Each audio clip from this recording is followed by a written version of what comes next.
എല്ലാ കൂട്ടുകാർക്കും മനുവാൻമയിലോട്ട് സ്വാഗതം. ഇന്നത്തെ റെസിപ്പി വളരെ സിമ്പിളായിട്ടുള്ളൊരു ക്യാരറ്റ് തോരൻ്റെ റെസിപ്പിയാണ്.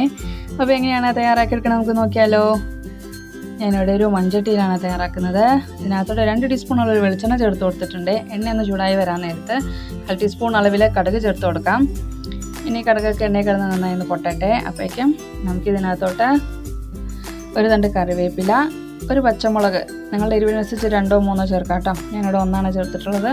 അതുപോലെ ചെറിയൊരു കുഞ്ഞ് സവാള പൊടിയായി നുറുക്കിയതോടെ ചേർത്ത് കൊടുക്കാം.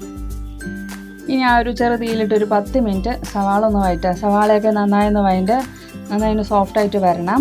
അപ്പം അതുവരെ ജസ്റ്റ് ഒന്ന് വഴറ്റി കൊടുക്കാവേ.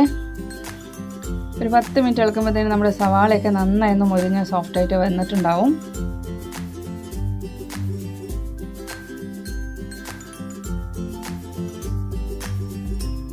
സവാളയ്ക്ക് ഏകദേശം ഒന്ന് മുരിഞ്ഞു എന്ന് കാണുമ്പോൾ ഇതിനകത്തോട്ട് ഉപ്പേരിക്ക് ആവശ്യമായ അളവിൽ കല്ലുപ്പ് ചേർത്ത് കൊടുക്കുന്നുണ്ട്. 1/4 ടീസ്പൂൺ അളവിൽ മഞ്ഞൾപ്പൊടിയും. അപ്പോൾ മഞ്ഞൾപ്പൊടിയും ഉപ്പൊക്കെ ചേർത്ത് ഒരു 2 മിനിറ്റ് നേരം ജസ്റ്റ് ഒന്ന് വഴറ്റി കൊടുക്കുക.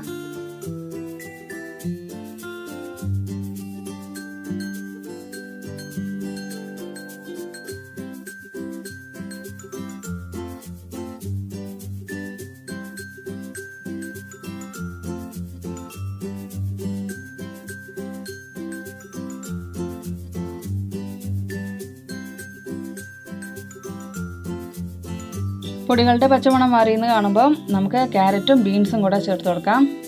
ഞാനിവിടെ ഒരു 4 ചെറിയ ക്യാരറ്റ് എടുത്തിട്ടുണ്ട്. അതുകൂടാതെ തന്നെ ഒരു കൈപ്പിടി അളവിൽ ബീൻസും. അപ്പോൾ ഇതെല്ലാം ചെറിയ കഷ്ണങ്ങളാക്കി മുറിച്ചോടെ നമുക്കൊന്ന് ചേർത്ത് കൊടുക്കാം. ഇനി എല്ലാം കൂടെ ഒന്ന് യോജിപ്പിക്കാം. ജസ്റ്റ് ഒരു ആവിയിൽ കിടന്ന് തന്നെ അത് നന്നായി ഒന്ന് വെന്ത് കിട്ടും.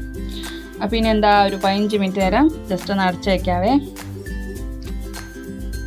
ഒരു മൂടി വെച്ചൊന്ന് അടച്ച് വെച്ചൊരു 15 മിനിറ്റ് നേരം വേവിക്കും. 15 മിനിറ്റിന് ശേഷം ഒന്ന് തുറന്ന് നോക്കാം. നമ്മുടെ ക്യാരറ്റൊക്കെ നന്നായി ഒന്ന് വെന്ത് വന്നിട്ടുണ്ട് കേട്ടോ. ഈ ഒരു സമയം കൈപ്പിടി അളവിൽ നമുക്ക് നാളികേരം കൂടെ ചേർത്ത് കൊടുക്കാം.